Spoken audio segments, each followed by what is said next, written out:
Empezaremos con el primer grupo, que lo encabeza la función línea. Pero antes, observe el puntero de mi ratón. Es solo una pequeña flecha. Y si recorro la ventana gráfica, no me muestra nada. Ahora activaré la función línea para construir una. Y suceden dos eventos. Primero, es que la función línea se resalta. Seguirá así hasta que concluya esta operación o hasta que la cancele. Segundo, mi puntero se ha transformado.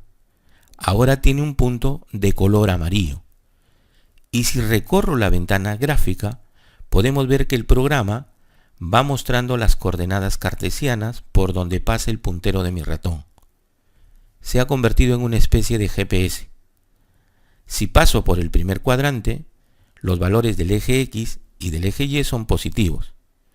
Si me paso al segundo, tercero o cuarto cuadrante, los signos de los ejes cambian de acuerdo al sistema de coordenadas cartesianas. Con estos datos de referencia, puedo elegir el lugar donde hacer mi primer punto.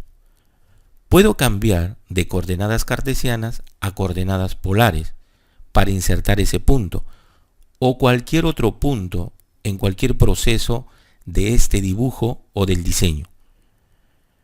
Para cambiar de coordenadas debo hacer un clic derecho y con ello se muestra el menú de marcado.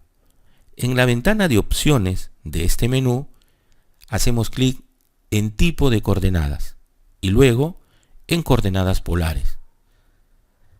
Ahora, si recorro la ventana gráfica, puedo ver que se muestran los valores de la longitud al centro de coordenadas y el ángulo que forman con el eje X. Ahora son coordenadas polares. Entonces haré mi primer punto en el primer cuadrante, haciendo un clic. Luego de hacerlo, aparecen dos campos. Uno sombreado en color azul, que corresponde a la longitud de la línea, y el otro en blanco, que corresponden al ángulo de la línea.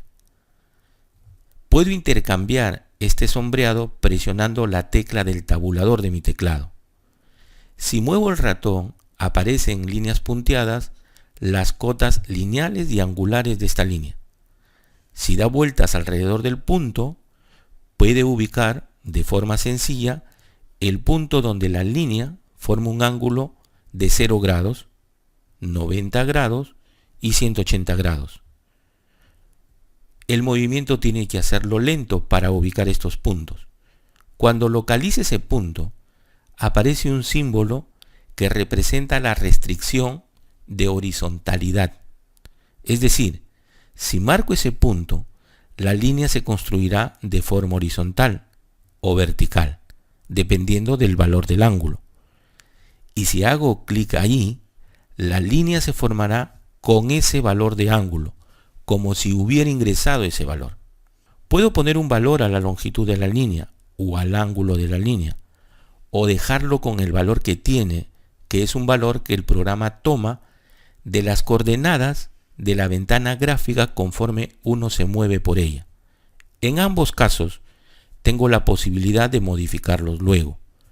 Así que me moveré por otros puntos para tratar de formar una figura cerrada. Esta es otra condición para crear una parte.